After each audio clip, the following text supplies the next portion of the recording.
الصبا والشجر تهدي الضياء لها يا قمر تهدي الضياء لها يا قمر. asalaamu calaykum waraxmatullaahi wabarakaatu. waxaan filayaa inay maskaxdaada ku jirtay maalin inaad bilaabi doonti ganacsi adiga kuu gaara, ganacsi aad adigu mulkiile ka tahay, inaad dareento xorriyad dhaqaale iyo mid shakhsiyadeedba. dhalinta maanta caalamka ku nool oo dhan waxay bilaabeen waxa la yidhaahdo freelancer, shaqo xor ah, shaqo ay ayagu u madax bannaan yihiin. ha noqoto kuwa ka shaqaysta internetka ama kuwa bilaabay mashaariic yaryar oo iyaga u gaar ah. ogow intaad qof bini'aadan ah oo adiga kulamida aad u shaqayn lahayd, waxaa fiican inaad adigu dhiiqada faraha gashato, kadibna aad kala soo baxdo dheemanka ku jira. halkan maanta waxaan kuugu soo gudbinayaa 6 tillaabo oo aad ku bilaabi karto kuuna sahlaayo ganacsi adiga kuu gaar ah. ugu horrayn, waxaa jirta xigmad dhahaysa in la bilaabo ganacsi guulaysta oo shakhsiyadeed ma ahan mid uu qof walba samayn karo. keliya waxaa samayn karo the right people, dadka saxda ah, dadka ay ka go'an tahay inay gaaraan madax bannaani iyo iskutashi, dhabar adeegna muujiya, dadka mar walba u heelan sidii uu guul u gaari lahaa. waa dadkaas kuwa ku guulaysta ganacsiyadooda. soomaalida intooda badan waxay ka aaminsan yihiin ganacsiga inuu yahay xarash iyo madax ama bakhtiya nasiib, oo qofkii nasiibku saacido uu meel sare ka gaarayo. taasi waa waxay iska dhaadhiciyeen dad badani. waa sax, nasiibku waa jiraa, laakiinse goormuu imaadaa nasiibku? nasiibku wuxuu imaadaa shaqo adag iyo dadaal dheer kadib. daraasad la sameeyey ayaa lagu ogaaday tayada ganacsiga iyo heerkiisa inay ku xidhan tahay aqoonta uu qofku u leeyahay ganacsiga iyo sida uu khatarta ula macaamilayo. tirada iyo tayala'aanta ganacsiyada Soomaalida ay leeyihiin intooda badan waxaa kow ka ah inaysan lahayn yool cad oo ganacsigan loo aas-aasay. keliya ay ka tahay waa ganacsi ee iska gal. taasina waa mid mooraal jab ku riday dadyow fara badan oo daafaha dunida ku nool. ganacsaduhu waa inuu yahay ruux karti badan, maskax iyo maamul wanaagsanna leh, oo qorshayn kara dhammaan howlaha ganacsiga. ganacsaduhu isma dhiibo haddii ay guuldarro soo wajahdo. haddii aad doonaysid inaad horumar ka gaarto ganacsigaaga, waa inaad leedahay dhabar adeeg iyo maskax caafimaad qabta. kuma xirna inta uu la-eg yahay ganacsiga aad abuurayso iyo maalgelintaada. keliya waa inaad tahay the right person, qofka saxda ah, qofka doonaya inuu ganacsigan horumar ka gaaro, qofka abuurtay ganacsigan. haddii aad doonaysid inaad abuurto ganacsi cusub oo aad adigu leedahay, 6dan qodob meel ku qoro, waa lagama maarmaan. qodobka koowaad, nafsadaada waa inaad qiimaysaa. ganacsigu ma ahan wax si sahal ah layskaga abuuri karo, ee wuxuu u baahan yahay fikir aad u fara badan. inta aadan bilaabin ganacsigaaga, horta waa inaad nafta aad adigu leedahay qiimaysaa oo weydiisaa su'aalahan: waa maxay ujeeddadan u aas-aasaya ganacsigan? xirfad ama aqoon intee la-eg ayaan u leeyahay ganacsiga? ganacsi noocee ah ayaan doonayaa inaan bilaabo? adeeg noocee ah ayaan doonayaa inaan iibiyo? imise lacag ayaan ku bilaabi karaa ganacsigayga? imise saac ayaan shaqaynayaa? halkee ayaan ka furaa ganacsigayga? intaas markaad isweydiiso kadib, waa inaad sharaxdaa heerka aad doonaysid inaad ka gaarto ganacsigaaga iyo sidii aad ku horumarin lahayd.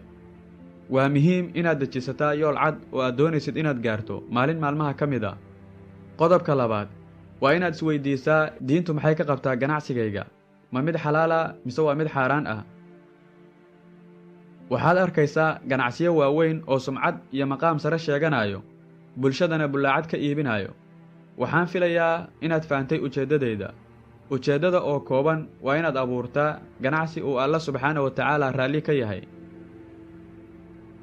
qodobka saddexaad, qorshe samee. qorshuhu waa halbowlaha ganacsi kasta. qorshuhu muxuu noqon karaa? qorshuhu waa wax walba oo uu u baahan yahay ganacsigaagu, sida lacagta, dhulka iyo shaqaalaha. intaba waxay u baahan yihiin qorshe lagu nidaamiyo. qorshe la'aanna wax kala soconaya ma leh. waa inaad samaysataa qorshihii aad ku maamuli lahayd ganacsigaaga. waa inaad warqad ku qorataa saacadaha soo socdo, sannadaha soo socdo iyo bilaha soo socdo meeshii aad gaari lahayd. qodobka afaraad, waa inaad maalgelisaa fikraddaada.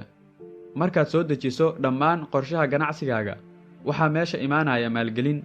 waa inaad maalgelisaa fikraddaada oo aad ku dhaqaaqdaa shaqada iyo halkii aad ka bilaabi lahayd tuubadii uu dhaqaaluhu kaa soo geli lahaa. iyo ka shaqaynta sidii uu u socon lahaa ganacsigaaga iyo sidii uu horumar ugu sii tillaabsan lahaa maalinba maalinta ka dambaysa ganacsigaaga. waa muhiim inaad leedahay hadaf cad oo aad doonaysid inaad gaarto. qodobka 5 waa inaad suubisaa qiimayn. haddaba maxay tahay qiimayntu? qiimayntu waa inaad isbarbar dhigtaa ganacsiyada guulaysta iyo kuwa aan guulaysan. farqiga u dhexeeya maxaa kan ku sababay inuu guulaysto, kanna ku sababay inuu guuldarraysto. waa muhiim inaad la socotaa suuqa iyo waxyaalaha ka dhacayo. waa muhiim inaad isweydiiso maxaa suuqa looga baahan yahay, maxaasan looga baahnayn.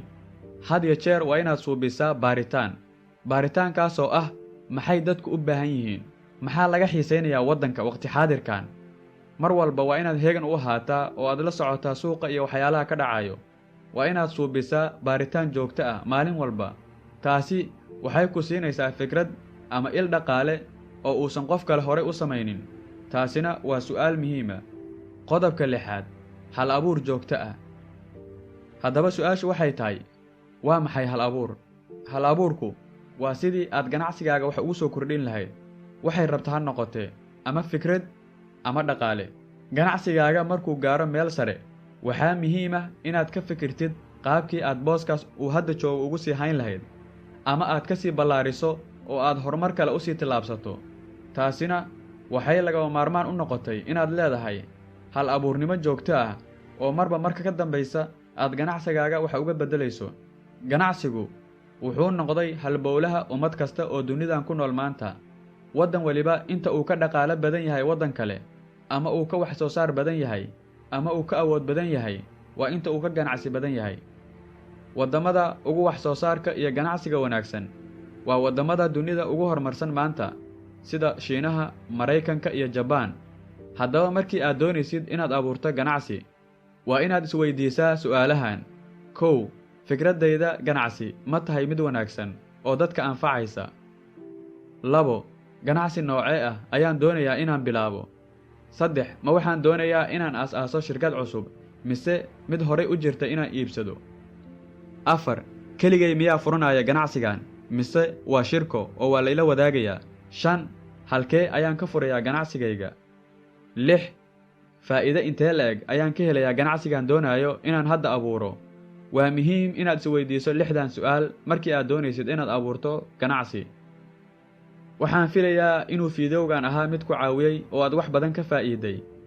haddii aad jeclaysatay muuqaalkan oo aad doonaysid inaan fiidiyowayaal kale oo la xiriira ganacsiga aan soo diyaarinno, fadlan hoos noogu qor dhanka hoose ee kommentiga. fiidiyowgana like iyo share iskugu dara. waa walaalkiin Saki Cabdi Yaasiin.